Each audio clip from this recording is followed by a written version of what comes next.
Joseph Corwin, tal como le retrataban las leyendas que Ward había oído y los documentos que había desenterrado, era un individuo sorprendente, enigmático, oscuramente horrible.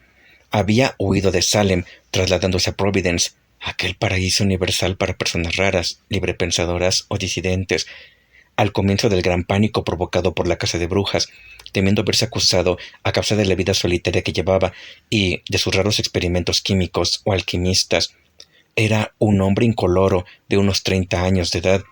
Su primer acto, en cuanto ciudadano libre de Providence, consistió en adquirir unos terrenos al pie de Only Street.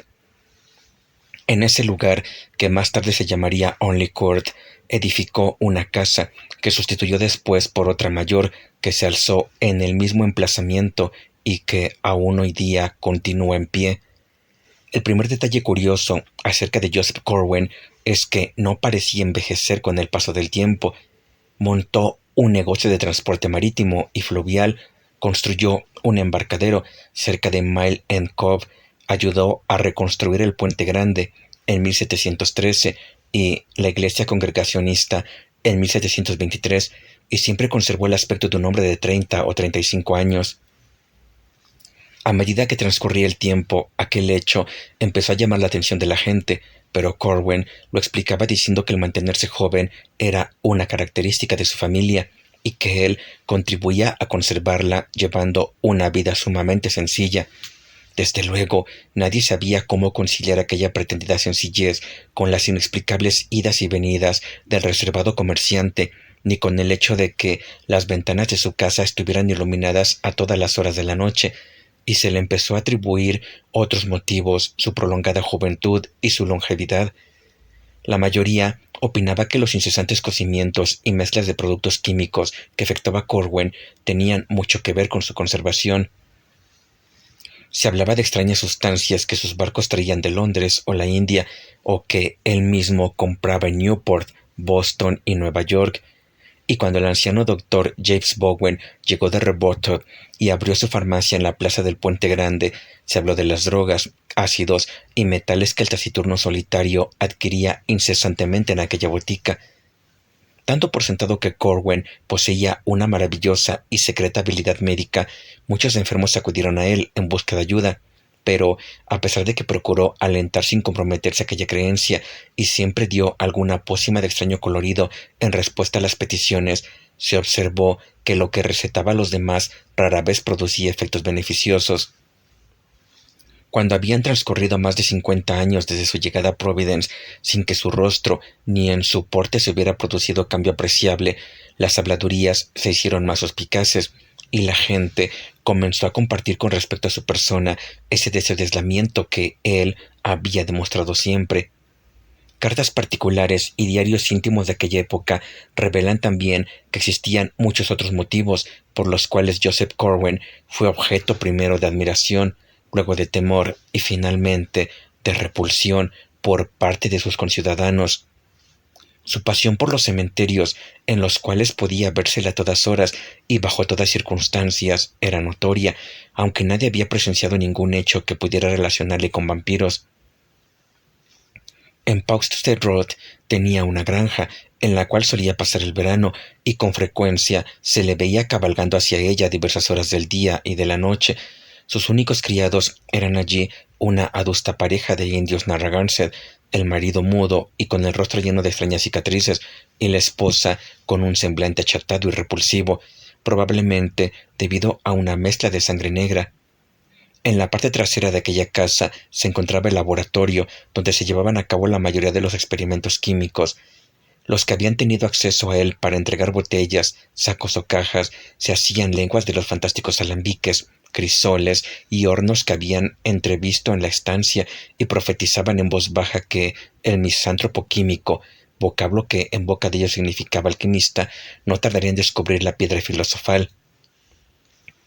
Los vecinos más próximos de aquella granja, los Fenner, que vivían a un cuarto de milla de distancia, tenían cosas más raras que contar acerca de ciertos ruidos que, según ellos, surgían de la casa de Corwin durante la noche. Se oían gritos, decían, y aullidos prolongados, y no les gustaba el gran número de reses que parecían alrededor de la granja, excesivas para proveer de carne, leche y lana a un hombre solitario y a un par de sirvientes. Cada semana Corwin compraba 9 reses a los granjeros de Kingstown para sustituir a las que desaparecían. Les preocupaba también un edificio de piedra que había junto a la casa y que tenía una especie de angostas troneras en vez de ventanas.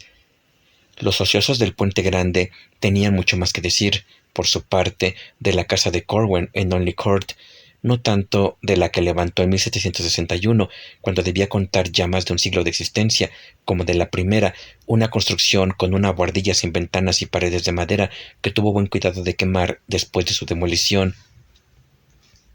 Había en aquella casa ciudadana menos misterios que en la del campo, es cierto, pero las horas a que se veían iluminadas las ventanas, el sigilo de los 2 criados extranjeros, el horrible y confuso farfullar de una ama de llaves francesa increíblemente vieja, la enorme cantidad de provisiones que se veían entrar por aquella puerta destinadas a alimentar solamente a 4 personas, y las características de ciertas voces que se oían conversar ahogadamente a las horas más intempestivas, todo ello, unido a lo que se sabía de la granja, contribuyó a dar mala fama a la morada. En círculos más escogidos se hablaba igualmente del hogar de Joseph Corwin, ya que, a medida que el recién llegado se había ido introduciendo en la vida religiosa y comercial de la ciudad, había ido entablando relación con sus vecinos, de cuya compañía y conversación podía, con todo derecho, disfrutar. Se sabía que era de buena cuna, ya que los Corwin o Carwin de Salem no necesitaban carta de presentación en Nueva Inglaterra. Se sabía también que había viajado mucho desde joven, que había vivido una temporada en Inglaterra y efectuado 2 viajes a Oriente, y su léxico, en las raras ocasiones en que se decidía hablar, era el de un inglés instruido y culto. Pero, por algún motivo ignorado, le tenía sin cuidado a la sociedad. Aunque nunca rechazaba de plano a un visitante, siempre se parapetaba tras el muro de reserva, que a poco se les ocurría nada en esos casos que, al decirlo, no sonara totalmente vacuo. En su comportamiento había una especie de arrogancia sardónica y críptica, como si después de haber alternado con seres extraños y más poderosos, juzgara estúpidos a todos los seres humanos. Cuando el doctor Sheckley, famoso por su talento, llegó de Boston en 1783 para hacerse cargo del rectorado de King's Church, no olvidó visitar a un hombre del tanto había oído hablar, pero su visita fue muy breve debido a una siniestra corriente oculta que creyó adivinar bajo las palabras de su anfitrión. Charles Ward le dijo a su padre una noche de invierno en que hablaban de Corwin que daría cualquier cosa por enterarse de lo que el misterioso anciano había dicho al clérigo, pero que todos los diarios íntimos que había podido consultar coincidían en señalar la versión del Dr. Sheckley a repetir lo que había oído. El buen hombre había quedado muy impresionado y nunca volvió a mencionar el nombre de Joseph Corwin sin perder visiblemente la calma alegre y cultivada que le caracterizaba. Más concreto era el motivo que indujo a otro hombre de buena cuna y gran inteligencia a evitar el trato del misterioso ermitaño. En 1746, John Merritt, caballero inglés muy versado en literatura y ciencias, llegó a Providence, procedente de Newport, y construyó una hermosa casa en el istmo, en lo que es hoy el centro del mejor barrio residencial. Fue el primer ciudadano de Providence que vistió a sus criados de librea y se mostraba muy orgulloso de su telescopio, su microscopio y su escogida biblioteca de obras inglesas y latinas. Al enterarse de que Corwin era el mayor bibliófilo de Providence, Merritt no tardó en ir a visitarle, siendo acogido con una cordialidad mayor de la habitual en aquella casa. La admiración que demostró por las repletas estanterías de su anfitrión, en las cuales se alineaban, además de los clásicos griegos, latinos e ingleses, una serie de obras filosóficas, matemáticas y científicas, entre ellas las de autores tales como Paracelso, Agrícola, Van Helmont, Sylvius, Glover, Boyle, Boerhaave, Becher y Stahl, impulsaron a Corwin a invitarle a inspeccionar el laboratorio que hasta entonces no había abierto para nadie, y los dos partieron inmediatamente hacia la granja en la calesa del visitante.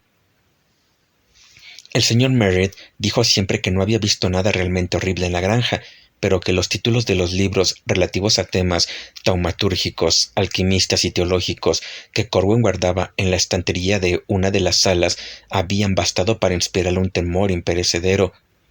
Tal vez la expresión de su propietario mientras se los enseñaba había contribuido a despertar en Merritt aquella sensación.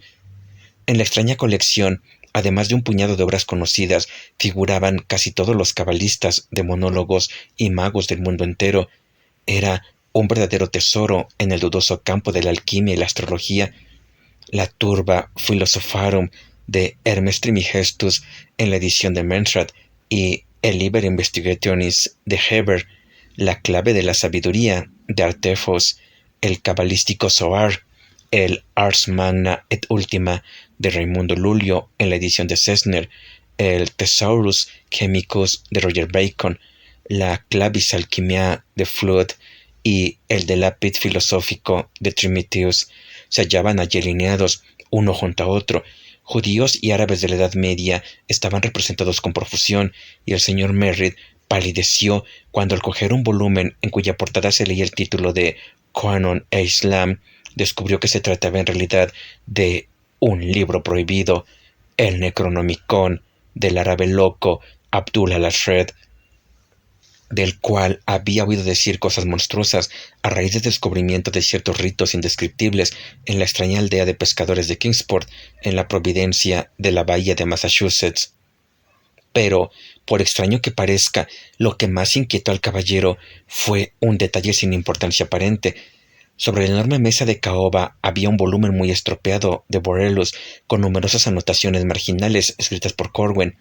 El libro estaba abierto por la mitad aproximadamente, y un párrafo aparecía subrayado con unos trazos tan gruesos y temblorosos que el visitante no pudo resistir la tentación de echarle una ojeada. Aquellas líneas le afectaron profundamente y quedaron grabadas en su memoria hasta el fin de sus días. Las reprodujo en su diario y trató en cierta ocasión de recitarlas a su íntimo amigo, el doctor Sheckley, hasta que notó lo mucho que aquellas palabras trastornaban al rector.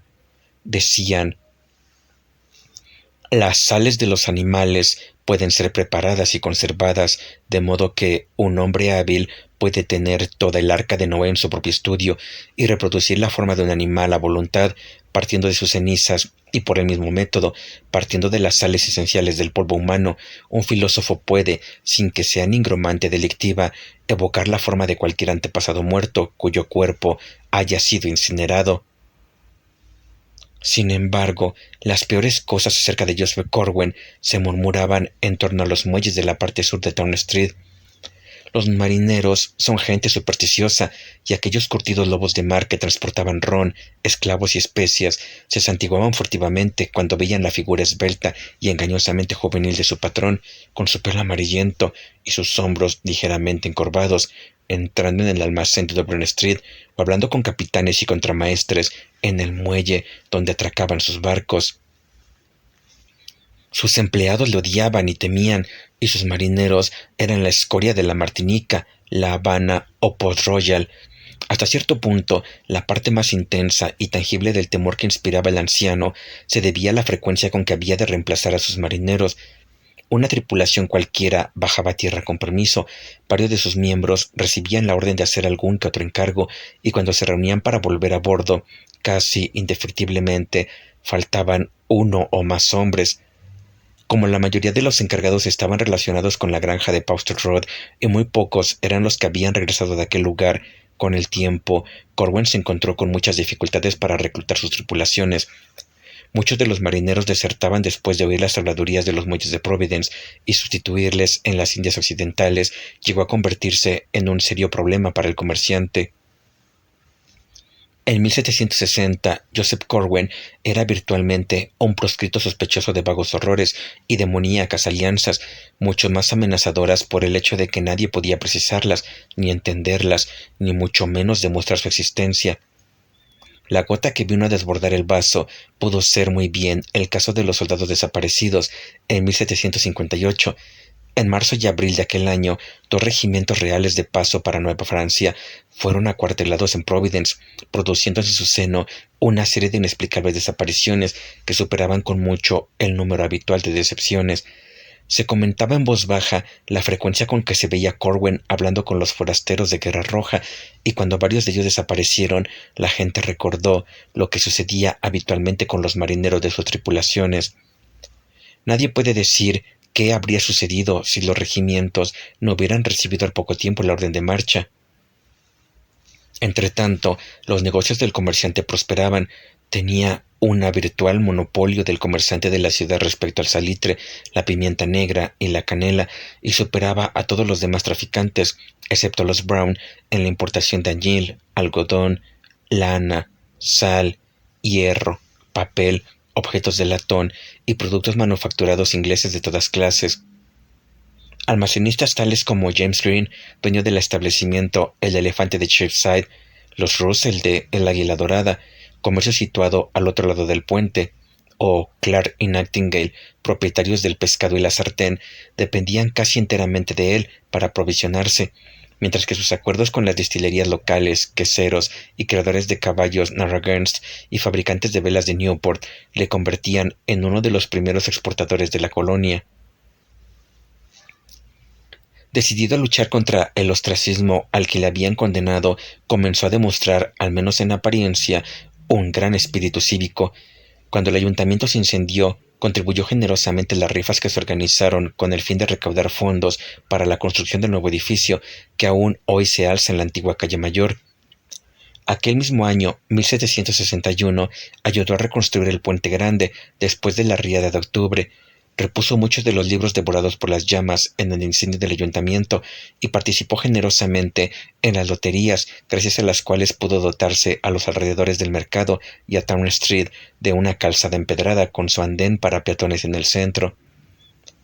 Por aquellas fechas edificó la Casa Nueva, sencilla pero de excelente construcción, cuya portada constituye un triunfo de los cinceles. Al separarse en 1743 los seguidores de Wakefield de la congregación de Dr. Cotton y fundar la iglesia del diácono Snow al otro lado del puente, Corwin les había seguido, pero su celo se había ido apagando al mismo tiempo que iba menguando su asistencia a las ceremonias. Ahora, sin embargo, volvía a dar muestras de piedad, como si con ello quisiera disipar la sombra que le había arrojado al ostracismo, y que, si no se andaba con sumo cuidado, acabaría también con la buena estrella que hasta entonces había presidido su vida de comerciante. El espectáculo que ofrecía aquel hombre extraño y pálido, aparentemente de mediana edad, pero en realidad con más de un siglo de vida, tratando de emerger al fin de una nube de miedo y aversión demasiado vaga para ser analizada, era a la vez patético, dramático y ridículo.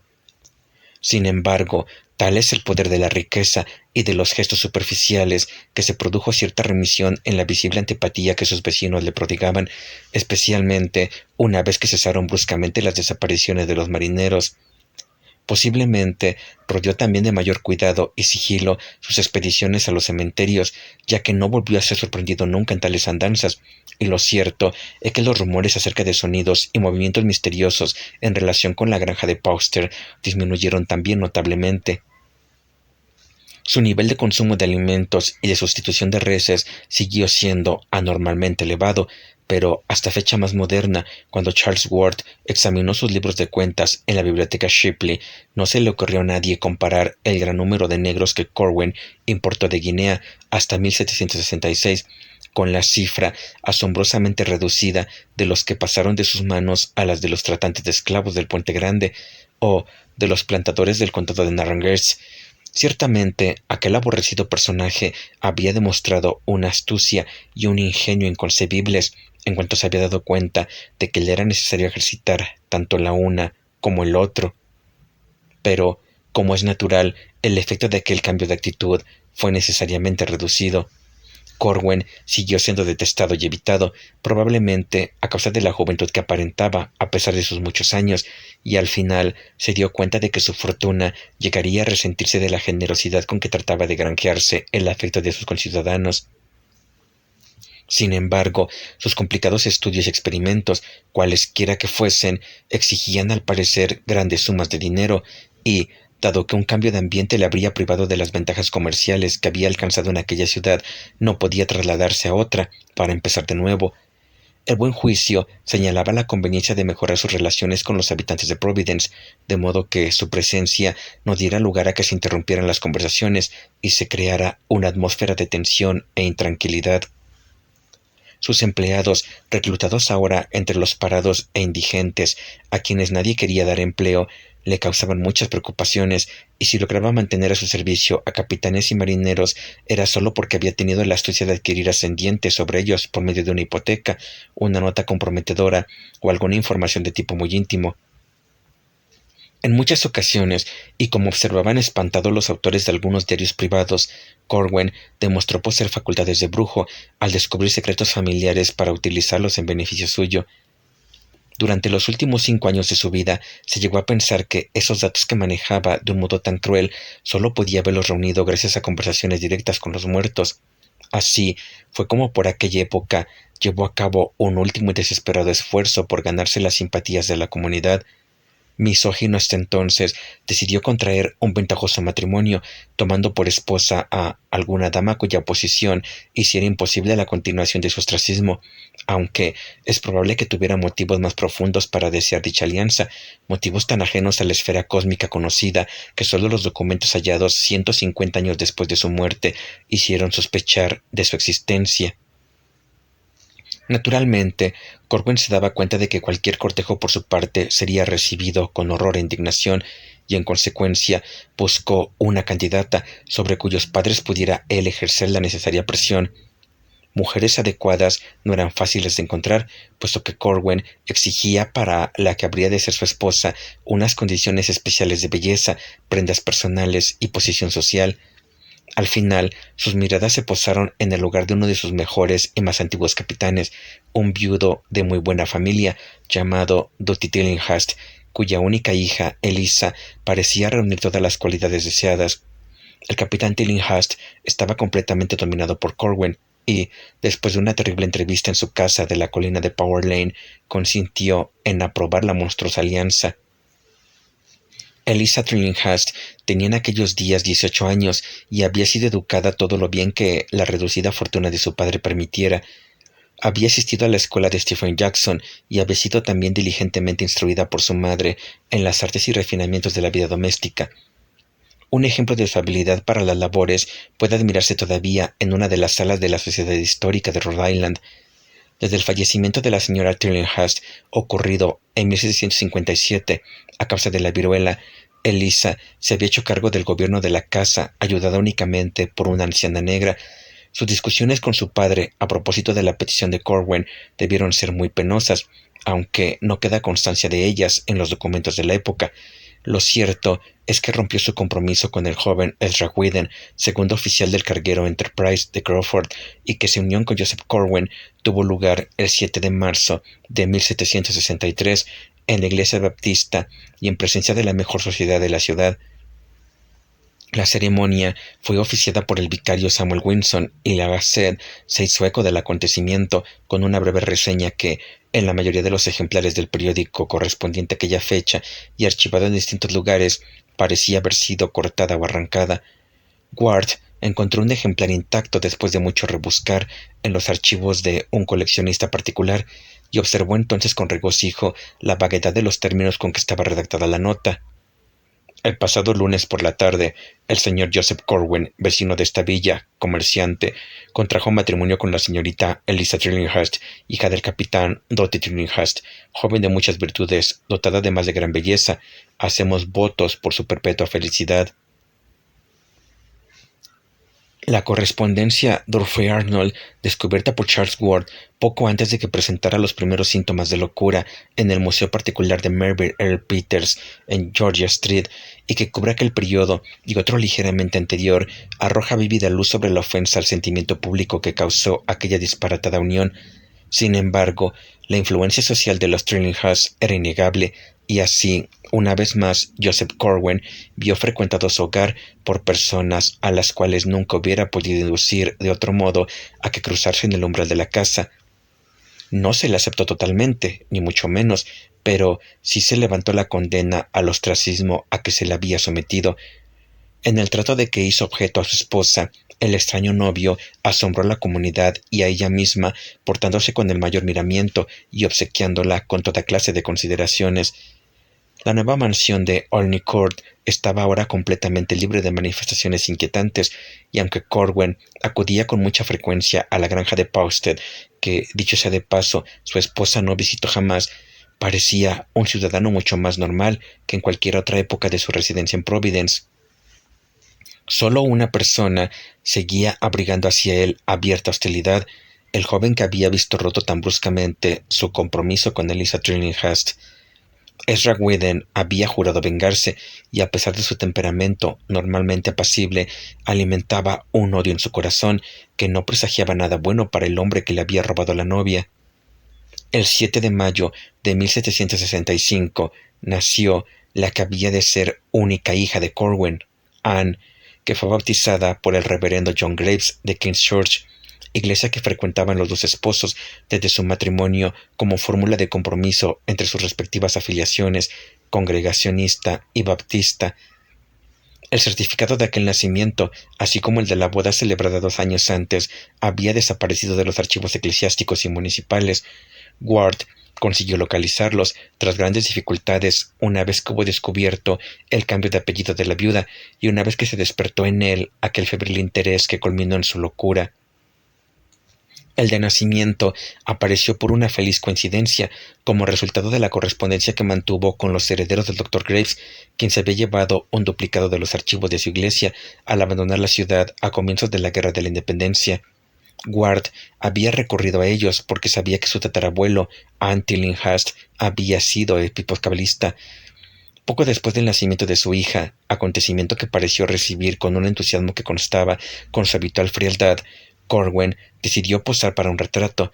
Lo pintó un escocés de gran talento llamado Cosmo Alexander, residente en Newport en aquella época, y que adquirió fama después por haber sido el primer maestro de Gilbert Stuart. Decíase que el retrato había sido pintado sobre uno de los paneles de la biblioteca de la casa de Olney Court, pero ninguno de los dos diarios en que se mencionaba proporcionaba ninguna pista acerca de su posterior destino. En aquel período, Corwin dio muestras de una desacostumbrada abstracción y pasaba todo el tiempo que podía en su granja en Pauser Road.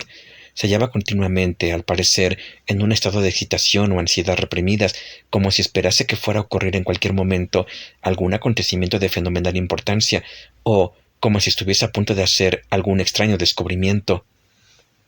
La química o la alquimia debían tener que ver mucho con ello, ya que se llevó a la granja numerosos volúmenes de la biblioteca de su casa que versaban sobre esos temas. No disminuyó su pretendido interés por el bien de la ciudad y, en consecuencia, no desperdició la oportunidad de ayudar a hombres como Stephen Hopkins, Joseph Brown y Benjamin West en sus esfuerzos por elevar el nivel cultural de Providence, que en aquel entonces se hallaba muy por debajo de Newport en lo referente al patronazgo de las artes liberales. Había ayudado a Daniel Jenkins en 1763 a abrir una librería, de la cual fue desde entonces el mejor cliente, y proporcionó también ayuda a la combativa Gazette, que se imprimía cada miércoles en el edificio decorado con el busto de Shakespeare. En política, apoyó ardientemente al gobernador Hopkins contra el partido de Ward, cuyo núcleo más fuerte se encontraba en Newport, y el elocuente discurso se pronunció en 1765 en el Hashers Hall en contra de la proclamación de North Providence como ciudad independiente. Contribuyó más que ninguna otra cosa a disipar los prejuicios existentes contra él. Pero Ezra Whedon, que le vigilaba muy de cerca, sonreía cínicamente ante aquella actitud que él juzgaba insincera, y no resercataba en afirmar que no era más que una máscara destinada a encubrir un horrendo comercio con las más negras fuerzas del Averno. El vengativo joven inició un estudio sistemático del extraño personaje y de sus andanzas, pasando noches enteras en los muelles cuando veía luz en sus almacenes y siguiendo a sus barcos, que a veces zarpaban silenciosamente en dirección a la bahía. Sometió también a estrecha vigilancia la granja de Pausted, y en cierta ocasión fue mordido salvajemente por los perros que en su persecución soltaron los criados indios. En 1766 se produjo el cambio final en Joseph Corwin, Fue muy repentino y pudo ser observado por toda la población porque el aire de ansiedad y expectación que le envolvía cayó como una capa vieja para dar paso inmediato a una mal disimulada expresión de completo triunfo. Daba la impresión de que Corwin le resultaba difícil contener el deseo de proclamar públicamente lo que había hecho o averiguado, pero al parecer la necesidad de guardar el secreto era mayor que el afán de compartir su regocijo, ya que no dio a nadie ninguna explicación. Después de aquella transformación que tuvo lugar a 1 de julio, el siniestro erudito empezó a asombrar a todos, demostrando poseer cierto tipo de información que sólo podían haberle facilitado antepasados suyos, fallecidos muchos años antes. Pero las actividades secretas de Corwin no cesaron, ni mucho menos con aquel cambio. Por el contrario, tendieron a aumentar, con lo cual fue dejando más y más sus negocios en manos de capitanes unidos a él por lazos de temor tan poderosos como habían sido anteriormente los de la miseria. Abandonó el comercio de esclavos, alegando que los beneficios que le reportaba eran cada vez menores. Pasaba casi todo el tiempo en su granja de Paustead, aunque de vez en cuando alguien decía haberle visto en lugares muy cercanos a cementerios, con lo que las gentes se preguntaron hasta qué punto habría cambiado realmente las antiguas costumbres del comerciante. Ezra Whedon, a pesar de que sus periodos de espionaje eran necesariamente breves e intermitentes debido a los viajes que le imponía su profesión, poseía una vengativa persistencia de que carecían ciudadanos y campesinos y sometía las idas y venidas de Corwin a una vigilancia mayor de la que nunca conocieran. Muchas de las extrañas maniobras de los barcos del comerciante habían sido atribuidas al inestable de aquella época en que los colonos parecían decididos a eludir como fuera las estipulaciones del Acta del Azúcar. El contrabando era cosa habitual en la bahía de Narragansett y los desembarcos nocturnos de importaciones ilícitas estaban al orden del día. Pero Whedon, que seguía noche tras noche a las embarcaciones que zarpaban de los muelles de Corwin, no tardó en convencerse de que no eran únicamente los barcos de la Armada de Su Majestad lo que el siniestro traficante deseaba evitar. Con anterioridad al cambio de 1766, aquellas embarcaciones habían transportado principalmente negros encadenados que eran desembarcados en un punto de la costa situado al norte de Paustead y conducidos posteriormente campo a traviesa hasta la granja de Corwin, donde se les encerraba en aquel enorme edificio de piedra que tenía estrechas fronteras en vez de ventanas. Pero a partir de 1766 todo cambió. La importación de esclavos cesó repentinamente y durante una temporada Corwin interrumpió las navegaciones nocturnas. Luego, en la primavera de 1767, las embarcaciones volvieron a zarpar de los muelles oscuros y silenciosos para cruzar la bahía y llegar a Nankin Point, donde se encontraban con barcos de tamaño considerable y aspecto muy diverso, de los que recibían cargamento. Los marineros de Corwin desembarcaban luego la mercancía en un punto determinado de la costa y desde allí la transportaban a la granja, dejándola en el mismo edificio de piedra que había dado alojamiento a los negros.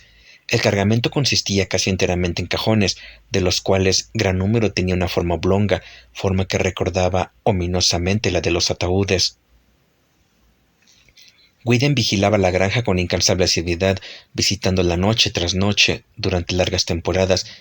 Raramente dejaba pasar una semana sin acercarse a ella, excepto cuando el terreno estaba cubierto de nieve, en la que habría dejado impresas sus huellas, y aun en esos días se aproximaba lo más posible, cuidando de no salirse de la vereda o de caminar sobre el hielo del río vecino a la granja, con el fin de poder ver si había rastros de pisadas en torno a la casa.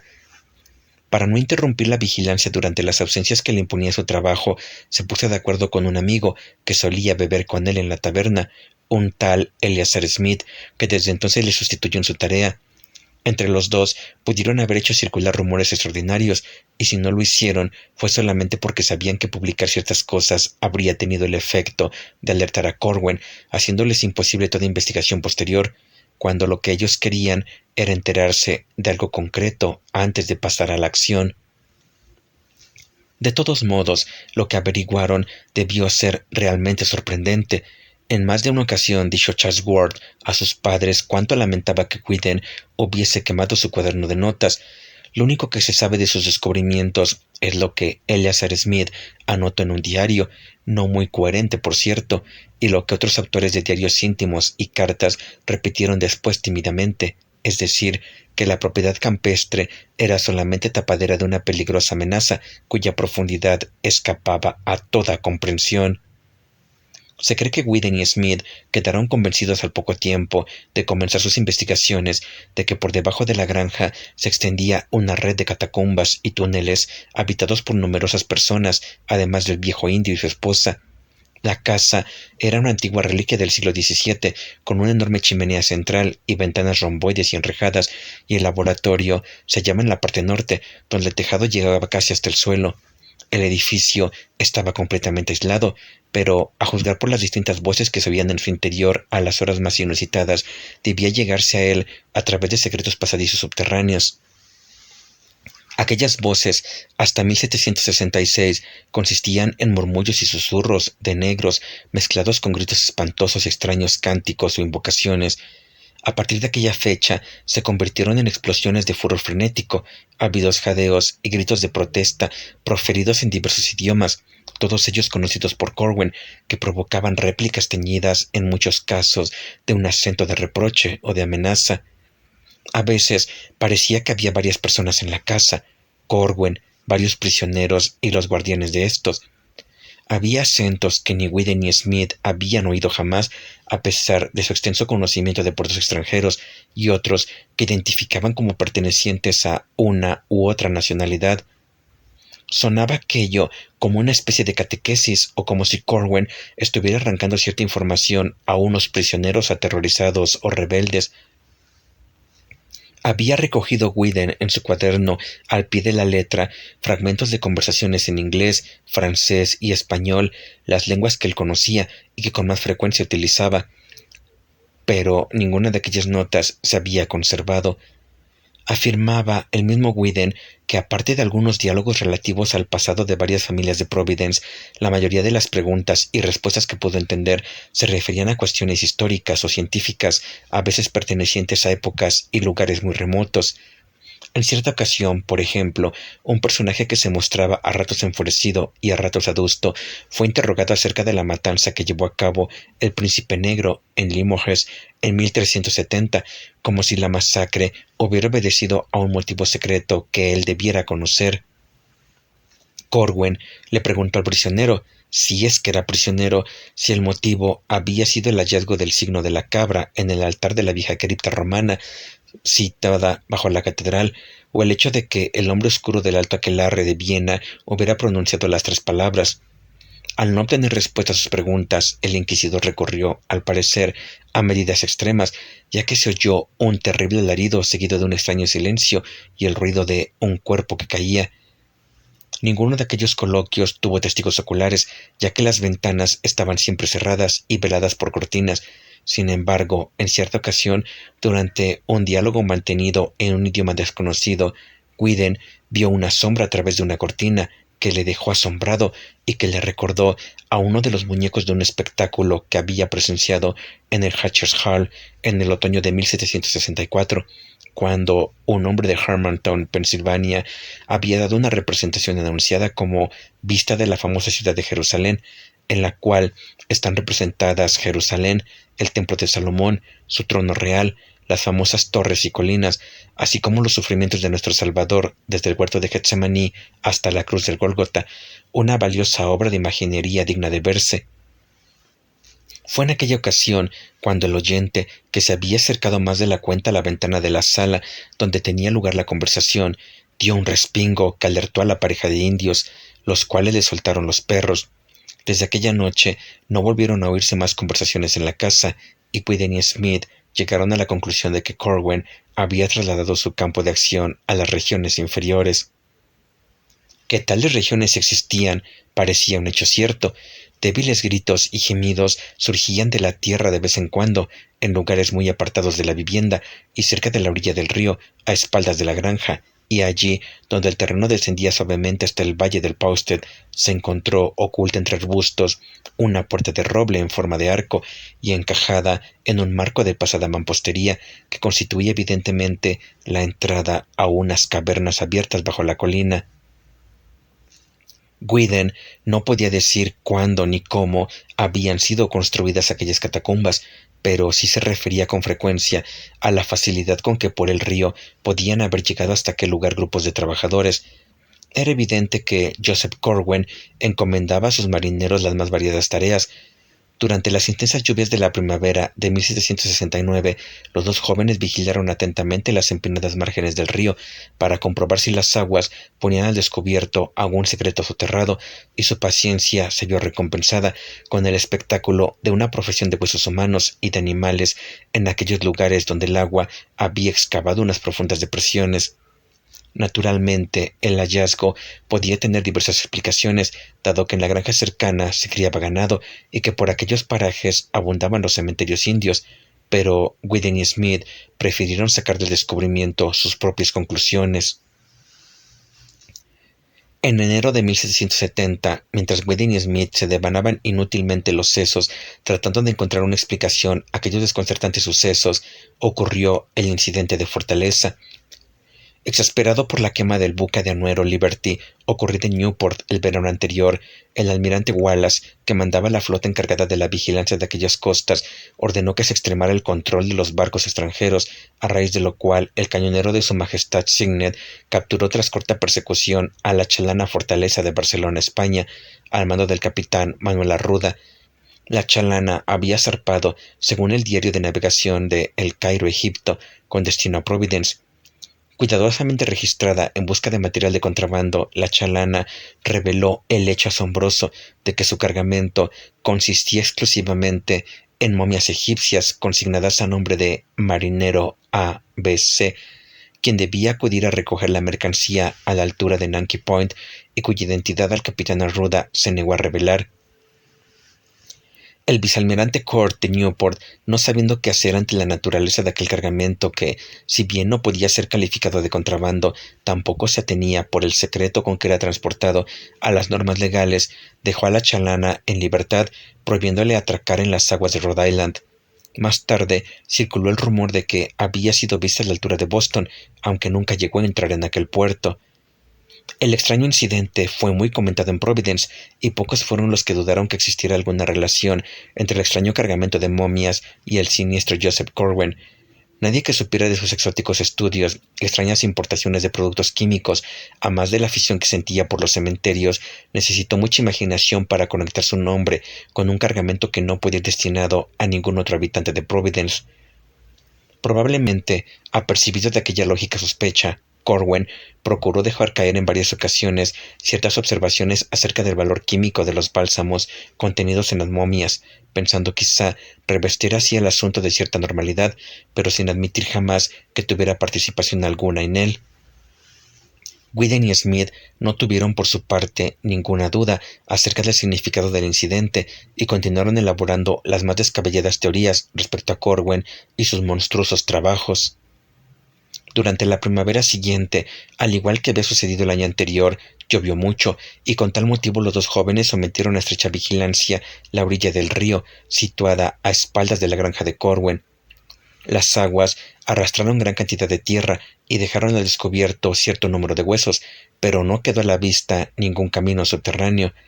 Sin embargo, algo se rumoreó por aquel entonces en la aldea de Paustead, situada a 1 milla de distancia, y junto a la cual el río se despeña sobre una serie de desniveles rocosos, formando pequeñas cascadas. Allí, donde dispersos caserones antiguos trepan por la colina desde el rústico puente y las lanchas pesqueras se mecen ancladas a los soñolientos muelles, se habló de cosas misteriosas que arrastraban las aguas y que permanecían flotando unos segundos antes de precipitarse, corriente abajo, entre la espuma de las cascadas.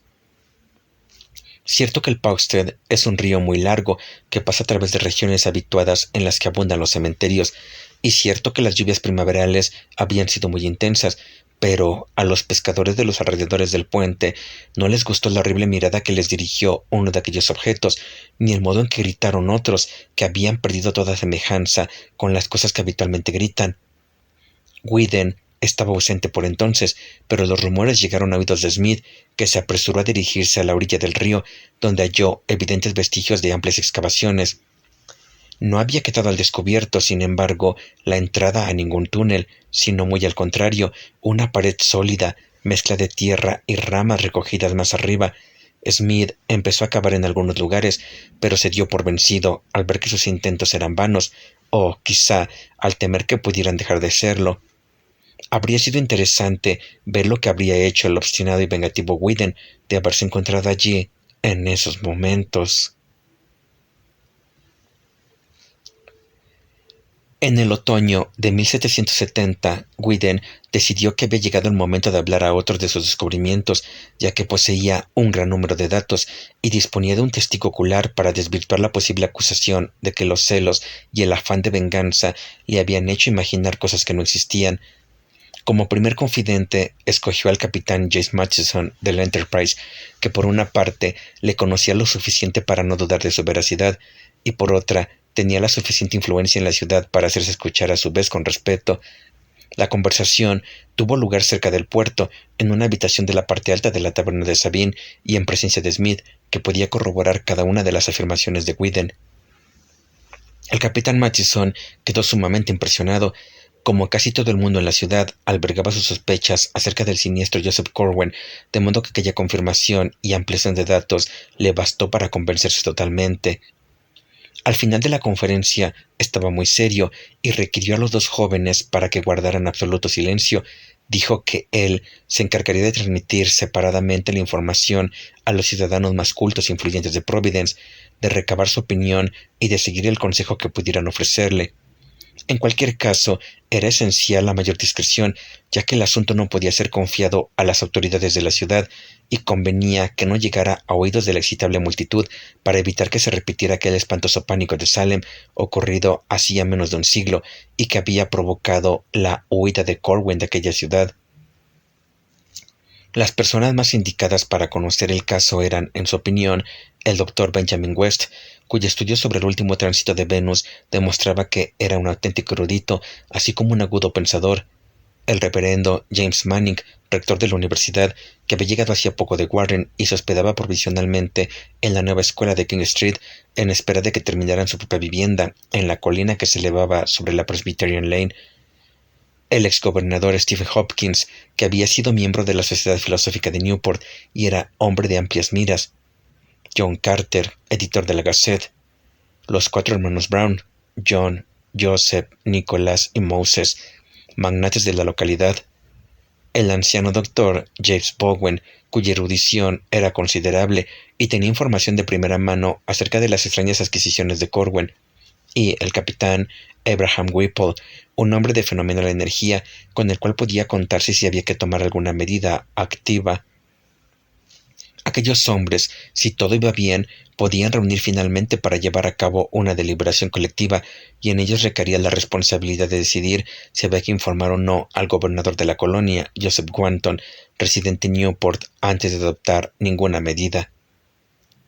La misión del capitán Murchison tuvo más éxito del que esperaba, ya que, si bien un par de aquellos confidentes se mostró algo escéptico en lo concerniente al posible aspecto fantástico del relato de Whedon, todos coincidieron en la necesidad de adoptar medidas secretas y coordinadas.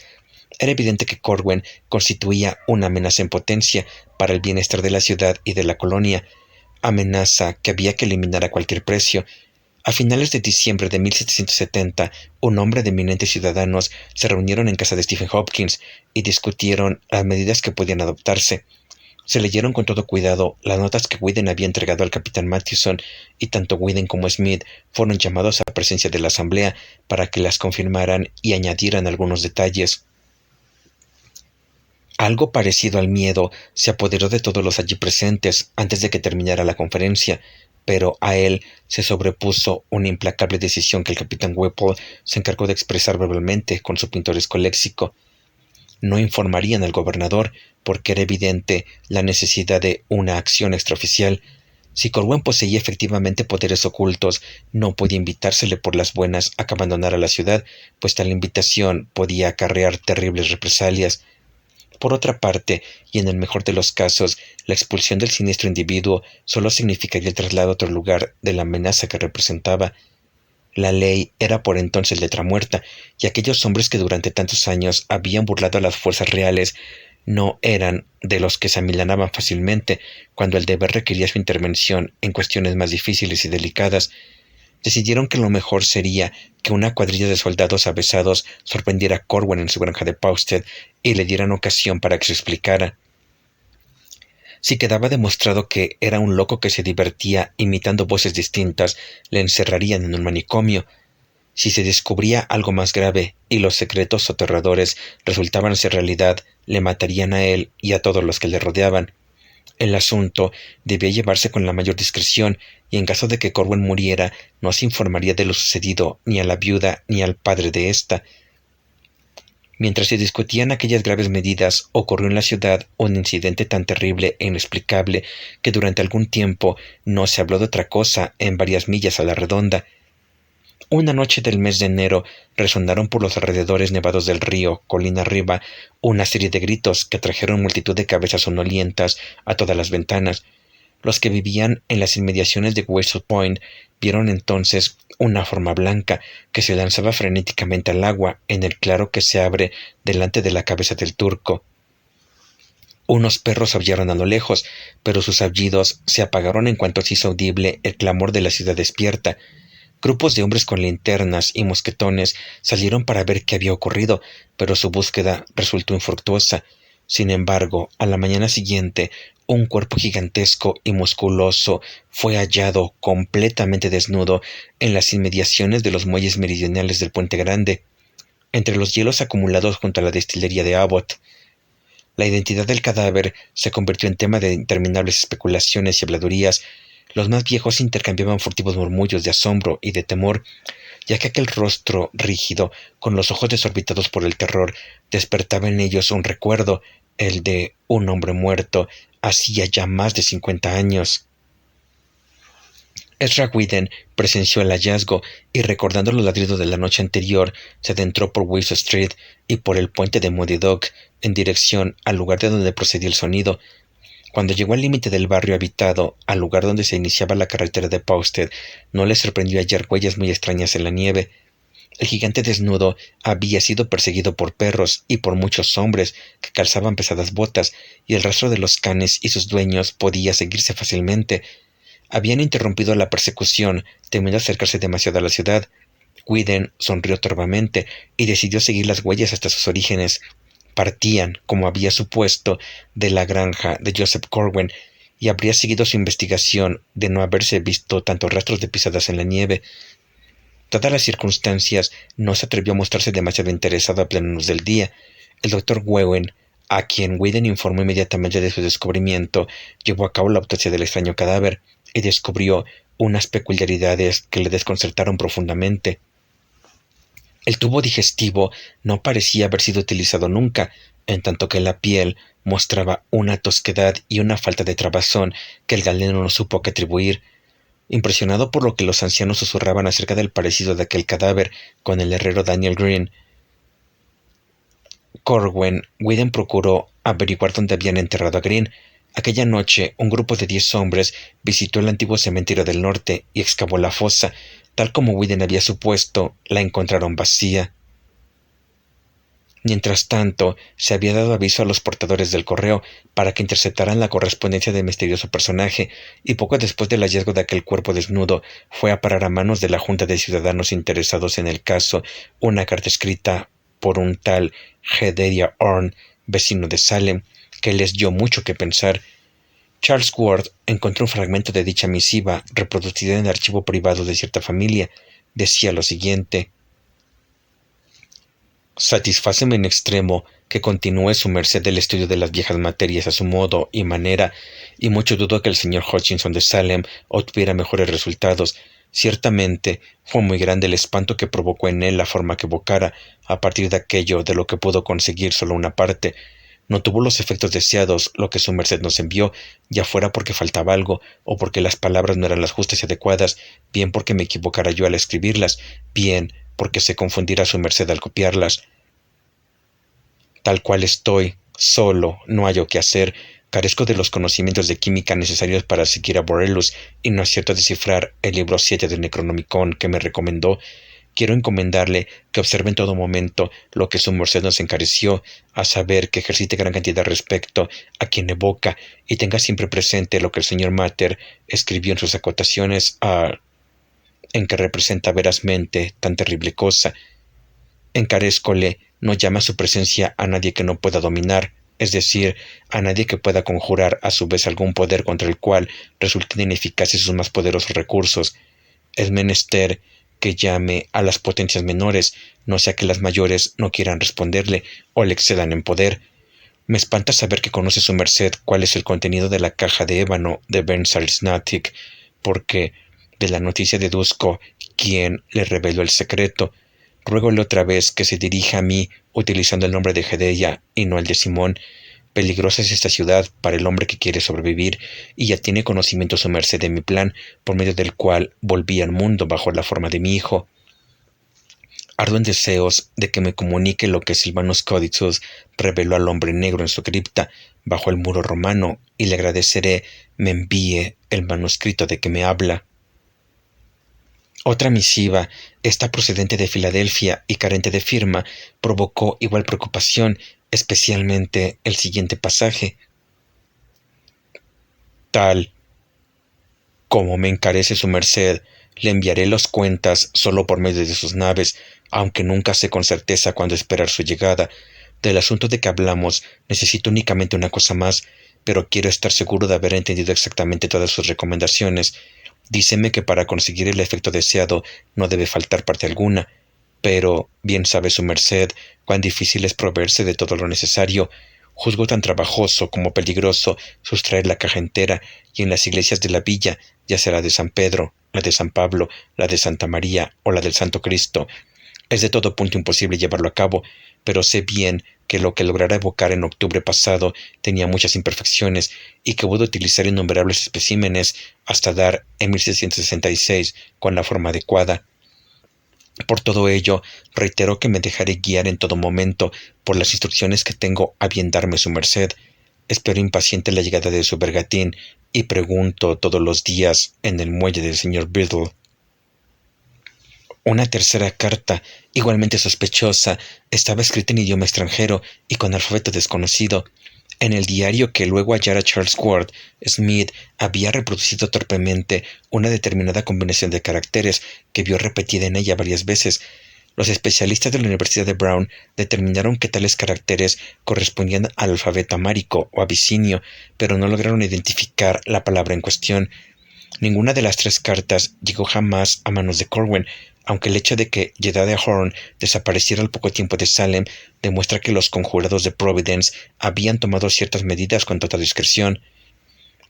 La Sociedad Histórica de Pensilvania posee también una curiosa carta, escrita por un tal Dr. Shippen, en que se menciona la llegada a Filadelfia por aquel entonces de un extraño personaje. Pero, mientras algo más importante se tramaba, los principales frutos de los descubrimientos de Whedon resultaron de las reuniones secretas de marineros y mercenarios juramentados que tenían lugar durante la noche en los almacenes de Brown. Lenta, pero seguramente se iba elaborando un plan de campaña destinado a eliminar, sin dejar rastro, los siniestros misterios de Joseph Corwin. A pesar de todas las precauciones adoptadas para que no reparara en la vigilancia de que era objeto, el siniestro personaje debió observar que algo anormal ocurría, ya que a partir de entonces pareció siempre muy preocupado. Su caleza era vista a todas horas en la ciudad y en la carretera de Paustead, y poco a poco fue abandonando el aire de forzada amabilidad con que últimamente había tratado de combatir los prejuicios de la ciudad. Los vecinos más próximos a su granja, los Fenner, vieron una noche un gran chorro de luz que brotaba de alguna abertura del techo de aquel edificio de piedra que tenía troneras en vez de ventanas, acontecimiento que comunicaron rápidamente a John Brown. Se había convertido éste en jefe del grupo decidido a terminar con Corwin, y con tal fin había informado a los Fenner de sus propósitos, lo cual consideró necesario debido a que los granjeros habían de ser testigos forzosamente del ataque final. Justificó el asalto diciendo que Corwin era un espía de los oficiales de aduanas de Newport, en contra de los cuales se alzaba en aquellos días todo fletador, comerciante o granjero de Providence, abierta o clandestinamente. Si los vecinos de Corwin creyeron o no en el embuste, es cosa que no se sabe con certeza, pero lo cierto es que se mostraron más que dispuestos a relacionar cualquier manifestación de mal con un hombre que tan extrañas costumbres demostraba. El señor Brown les había encargado que vigilaran la granja de Corwin y, en consecuencia, le informaban puntualmente de todo incidente que tuviera lugar en la propiedad en cuestión. La probabilidad de que Corwin estuviera en guardia y proyectara algo anormal, como sugería que el chorro de luz, precipitó finalmente la acción tan cuidadosamente planeada por el grupo de ciudadanos. Según el diario de Smith, casi un centenar de hombres se reunieron a las 10 de la noche del 12 de abril de 1771 en la gran sala de la taberna Turkson, al otro lado del puente de Westport Point. Entre los cabecillas, además de John Brown, figuraban el Dr. Bowen con su maletín instrumental quirúrgico, el presidente Manning sin su peluca, que se tenía por la mayor en las colonias, el gobernador Hopkins, envuelto en su capa negra y acompañado de su hermano S., el cual había iniciado en el último momento con el consentimiento de sus compañeros, John Carter, el capitán Mathewson y el capitán Whipple, encargado de dirigir la expedición. Los jefes comparecieron aparte en una habitación trasera, después de lo cual el capitán Whipple se presentó en la sala y dio a los hombres allí reunidos las últimas instrucciones. Eleazar Smith se encontraba con los jefes de la expedición, esperando la llegada de Rawiden, que había sido encargado de no perder de vista a Corwin y de informar de la marcha de su caleza hacia la granja. Alrededor de las 10:30 se oyó el ruido de unas ruedas que pasaban sobre el puente grande, y no hubo necesidad de esperar a Whedon para saber que Corwin había salido en dirección a la siniestra granja. Poco después, mientras la caleza se alejaba en dirección al puente de Muddy Dog, apareció Whedon. Los hombres se alinearon silenciosamente en la calle, empuñando los fusiles de chispa, las escopetas y los arpones balleneros que llevaban consigo.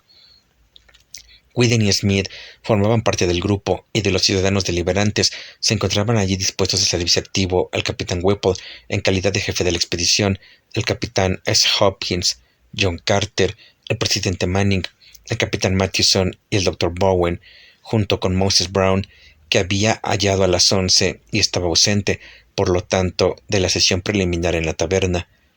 El grupo emprendió la marcha sin dilación, encaminándose hacia la carretera de Posted. Poco más allá de la iglesia de Little Snow, algunos de los hombres se volvieron a mirar la ciudad dormida bajo las estrellas primaverales. Torres y capiteles elevaban sus formas oscuras, mientras que del norte llegaba una suave brisa con regusto a sal. La estrella Vega se elevaba al otro lado del agua, sobre la alta colina coronada de una arboleda interrumpida solo por los tejados del edificio de la universidad, aún en construcción. Al pie de la colina y en torno a las callejuelas que descendían ladera abajo, dormía la ciudad, la vieja Providence, por cuyo bien y seguridad estaban a punto de aplastar blasfemia tan colosal. 1 hora y cuarto después, los expedicionarios llegaban, tal como estaba previsto, a la granja de los Fenner, donde oyeron el informe final acerca de las actividades de Corwin. Había llegado a la granja media hora antes. Inmediatamente después había surgido una extraña luz a través del techo del edificio de piedra, aunque las troneras que hacían las veces de ventanas seguían tan oscuras como solían estarlo últimamente. Mientras los recién llegados escuchaban en esta noticia, se vio otro resplandor elevarse en dirección al sur, con lo cual los expedicionarios supieron sin la menor duda que habían llegado a un escenario donde iban a presenciar maravillas asombrosas y sobrenaturales. El capitán Whipple ordenó que sus fuerzas se dividieran en 3 grupos, uno de 20 hombres al mando de Eleazar Smith, que hasta que su presencia fuera necesaria en la granja habría de apostarse en el embarcadero e impedir la intervención de posibles refuerzos enviados por Corwin.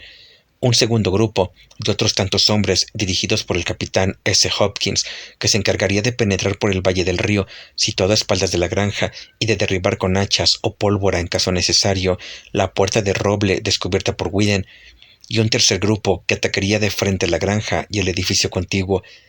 De este último grupo, una tercera parte, al mando del capitán Mathewson, iría directamente al edificio de piedra. Otra tercera parte seguiría al capitán Whipple hasta el edificio principal de la granja, y el resto formaría un círculo alrededor de los 2 edificios para acudir al oír una señal de emergencia a donde su presencia se hiciera más necesaria. El grupo que había de perpetrar por el valle derribaría la puerta al oír una única señal de silbato y capturaría todo aquello que surgiera de las regiones inferiores. Al oír 2 voces seguidas, el sonido del silbato avanzaría por el pasadizo para enfrentarse al enemigo o unirse al resto del contingente. El grupo encargado de atacar el edificio de piedra interpretaría los sonidos del silbato de manera análoga. Al oír el primero, derribarían la puerta, y al oír los segundos, examinarían cualquier pasadizo subterráneo que pudieran encontrar y ayudarían a sus compañeros en el combate que suponían habría de tener lugar en esas cavernas. Una tercera señal constituiría la llamada de emergencia al grupo de reserva. Sus 20 hombres se dividirían en 2 equipos, que se internarían respectivamente por la puerta de roble y en el edificio de piedra. La certeza del capitán Whipple acerca de existencia de catacumbas en la propiedad era tan absoluta que no dudó ni por un momento en tenerla en cuenta al elaborar sus planes. Llevaba con él un silbato de sonido muy agudo para que nadie confundiera las señales. El grupo, apostado junto al embarcadero, naturalmente no podría oírlo. De requerirse su ayuda, sería necesario el envío de un mensajero. Moses Brown y John Carter fueron con el capitán Hopkins a la orilla del río, mientras que el presidente Manning acompañaba al capitán Matthewson y al grupo destinado a asaltar el edificio de piedra. El doctor Bowen y Ezra Whedon se unieron al destacamento de Whipple, que tenía a su cargo el ataque del edificio central de la granja. La operación comenzaría tan pronto como un mensajero del capitán Hopkins hubiera notificado al capitán Whipple que el grupo del río estaba en su puesto. Whipple haría sonar entonces el silbato y los grupos atacarían simultáneamente los 3 puntos convenidos. Poco antes de la 1 de la madrugada, los 3 destacamentos salieron de la granja de Fenner, uno en dirección al embarcadero, otro en dirección a la puerta de colina y el tercero, tras subdividirse, en dirección a los edificios de la granja de Corwin. Eleazar Smith, que acompañaba al grupo que se dirigía al embarcadero, registra en su diario una marcha silenciosa y una larga espera en el arrecife que se yergue sobre la bahía. Luego se oyó la señal de ataque, seguida de una explosión de aullidos y de gritos. Un hombre creyó oír algunos disparos y el propio Smith captó acentos de una voz atronadora que resonaba en el aire. Poco antes del amanecer, un aterrorizado mensajero con los ojos desorbitados y las ropas impregnadas de un hedor espantoso y desconocido se presentó ante el grupo y dijo a los hombres que regresaran silenciosamente a sus hogares y no volvieran a pensar jamás en lo que había sucedido aquella noche, ni en la persona de Joseph Corwin. El aspecto del mensajero produjo en aquellos seres una impresión que sus palabras no habrían podido causar por sí solas. A pesar de ser un marinero conocido por la mayoría de ellos, algo oscuro había perdido o ganado su alma, algo que le situaba en un mundo aparte. Y lo mismo ocurrió más tarde, cuando encontraron a otros antiguos compañeros que se habían adentrado en las regiones del horror. La mayoría de ellos habían adquirido o perdido algo misterioso o indescriptible, habían visto, oído o captado algo que no estaba destinado al entendimiento humano y no podían olvidarlo. Jamás hablaron entre ellos de lo sucedido, porque hasta para el más común de los instintos mortales existen fronteras insalvables. En cuanto al grupo del embarcadero, el espanto indecible que les transmitió aquel único mensajero selló también sus labios. Pocos son los rumores que de ellos proceden, y el diario de Eleazar Smith es el único testimonio escrito que dejó todo aquel cuerpo de expedicionarios. Charles Ward, sin embargo, descubrió otra vaga fuente de información en algunas cartas de los Fenner que encontró en New London, donde sabía que había vivido otra rama de la familia. Parece ser que los vecinos de Corwin, desde cuya casa era visible la granja condenada, habían presenciado la partida de las columnas expedicionarias y habían oído claramente los furiosos ladridos de los perros sucedidos por la explosión que precipitó el ataque. A aquella primera explosión habían seguido la elevación de un gran chorro de luz procedente del edificio de piedra, y poco después el resonar de disparos de mosquetón y de escopeta, acompañados de unos horribles gritos que el autor de la carta, Luke Fenner, había reproducido por escrito del siguiente modo: «War, war». Eran aquellos gritos, sin embargo, de una calidad que la simple escritura no podía reproducir, y el corresponsal mencionaba el hecho de que su madre se había desmayado al oírlos.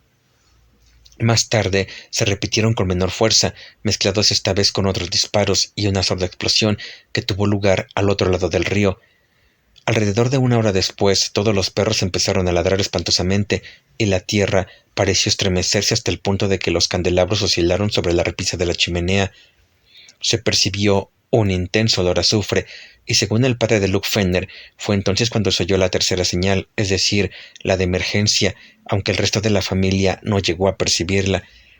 Volvieron a sonar disparos sucedidos ahora por un grito menos agudo, pero mucho más horrible de los que le habían precedido, una especie de tos gutural, de gorgoteo indescriptible, que si se juzgó grito fue más por su continuidad y por el impacto psicológico que causara que por su valor acústico real. Luego se vio una forma envuelta en llamas en los alrededores de la granja de Corwin y se oyeron gritos de hombres aterrorizados. Los mosquetones volvieron a disparar y la forma flamígera cayó al suelo. Apareció después una segunda forma envuelta en fuego y se oyó claramente un débil grito humano. Fenner, según dice en su carta, pudo murmurar entre el horror que sentía unas cuantas palabras. «Señor Todopoderoso, protege a tu cordero». Siguieron más disparos y la segunda forma se desplomó. Se hizo entonces un silencio que duró casi 3/4 de hora. Al cabo de este tiempo, el pequeño Arthur Fenner, hermano de Luke, dijo ver una niebla roja que ascendía hacia las estrellas desde la granja maldita. Nadie más que el chiquillo fue testigo de esto, pero Luke admitía que en aquel mismo instante se arquearon los lomos y se erizaron los cabellos de los 3 gatos que se encontraban en la habitación. 5 minutos después sopló un viento helado y el aire se llenó de un hedor tan insoportable que solo la fuerte brisa del mar pudo impedir que fuera captado por el grupo postado junto al embarcadero o por cualquier ser humano despierto en la aldea de Posted. El hedor no se parecía a ninguno de los que los Fenner hubieran conocido hasta entonces y producía una especie de miedo amorfo, penetrante, mucho más intenso que el que puede causar una tumba o un osario. Casi inmediatamente resonó aquella espantosa voz que ninguno de los que la oyeron pudieron olvidar jamás. Atronó el aire e hizo rechinar los cristales de las ventanas mientras sus ecos se apagaban. Era profunda y musical, poderosa como un órgano, pero maldita como los libros prohibidos de los árabes. Ningún hombre pudo interpretar lo que dijo, porque habló en un idioma desconocido, pero Luke Fenner trató de reproducirlo así. «Desmes, Hesed, Bonedos, Medeva, Entemos». Hasta el año 1919 nadie relacionó aquella burda transcripción con ninguna fórmula conocida, pero Ward palideció al reconocer en ella lo que, mirándola, había denunciado con un estremecimiento como la más terrorífica de las invocaciones de la magia negra. Un coro de gritos inconfundiblemente humanos pareció responder a aquella maligna invocación desde la granja de Corwin, después de lo cual el misterioso hedor se mezcló con otro igualmente insoportable. Un aullido distinto del griterío anterior se dejó oír entonces, subiendo y bajando de tono en indescriptibles paroxismos. A veces se hacía casi articulado, aunque ninguno de los que oían pudieron captar ni una sola palabra conocida, y en un momento determinado pareció acercarse a los límites de una risa histérica y diabólica. Luego, un alarido aterrorizado y demente surgió de numerosas gargantas humanas, un alarido que se oyó fuerte y claro, a pesar de que evidentemente surgía de enormes profundidades. A continuación, la oscuridad y el silencio lo envolvieron todo. Unas espirales de humo acre ascendieron hasta las estrellas, aunque no se vio rastros de fuego, ni se observó al día siguiente que ningún edificio hubiera desaparecido o resultado dañado en su estructura. Hacia el amanecer, 2 asustados mensajeros con las ropas impregnadas de un hedor monstruoso e inclasificable llamaron a la puerta de los Fenner y pidieron un barrilito de ron que pagaron a muy buen precio, por cierto. Uno de ellos le dijo a la familia que el caso de Joseph Corwin estaba resuelto y que los acontecimientos de aquella noche no volverían a mencionarse nunca. En definitiva, el único testimonio que queda de lo que se vio y oyó en aquella noche son las furtivas cartas de Luke Fenner, que por cierto daba en ellas instrucciones a su pariente para que las destruyera o bien las hubiera leído. El hecho de que éste no obedeciera su orden impidió que el asunto cayera en un total y misericordioso olvido. Tras interrogar detenidamente a los habitantes de Posted, guiado del deseo de descubrir tradiciones ancestrales, Charles Ward añadió un detalle más a lo que había averiguado por medio de estas cartas. Un anciano llamado Charles Slocum le confió por su abuelo que le había oído hablar de un rumor que corrió por entonces por el pueblo, y según el cual, una semana después de que se anunciara la muerte de Joseph Corwin, fue hallado en medio del campo un cadáver desfigurado por las llamas.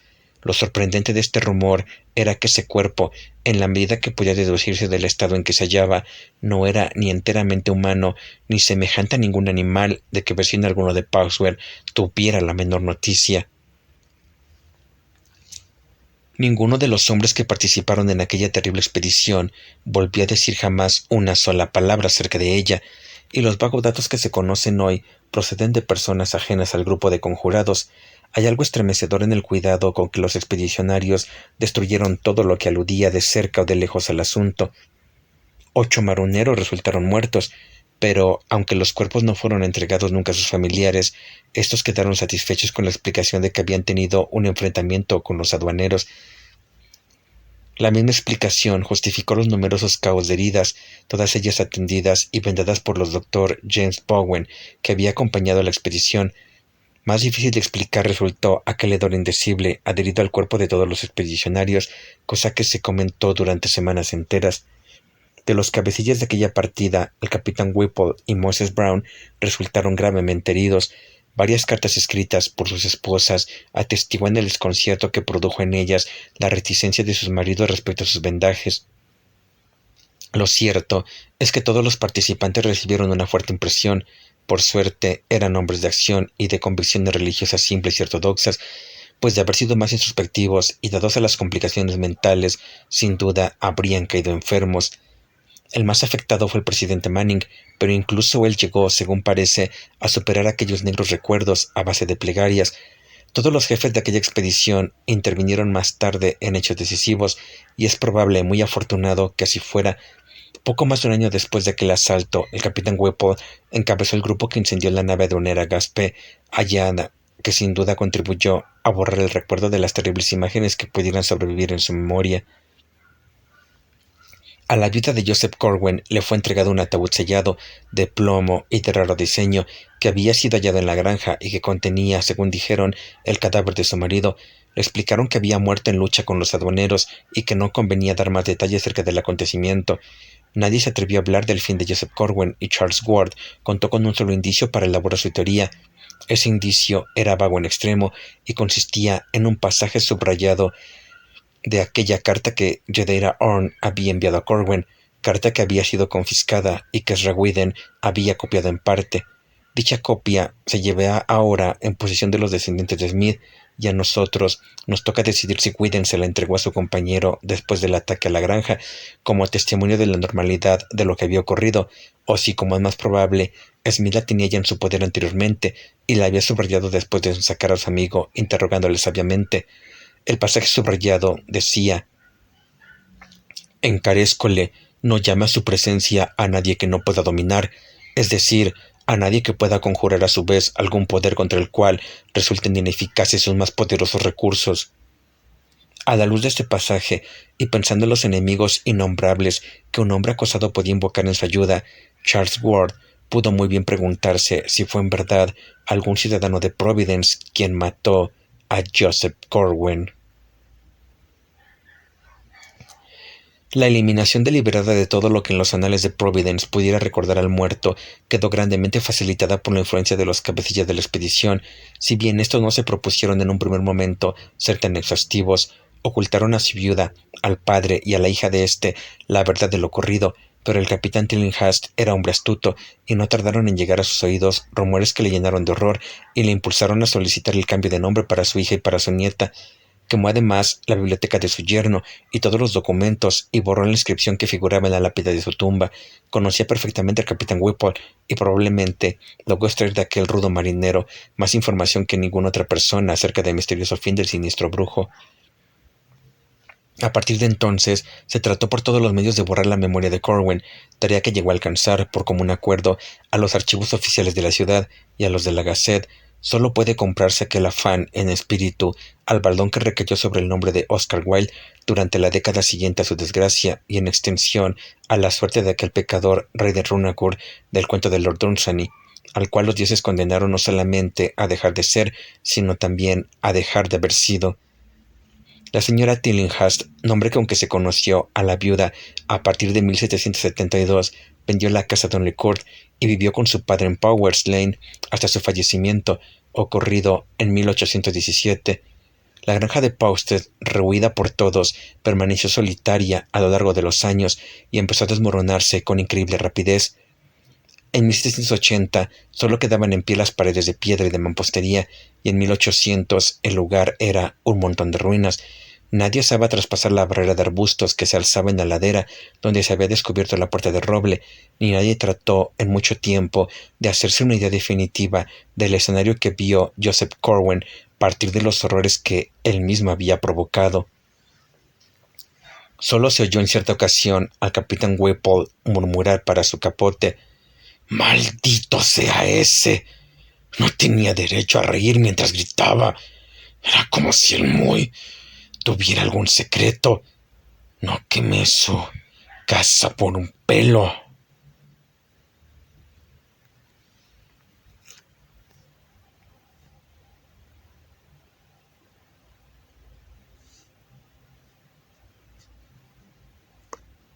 Un antecedente y un horror.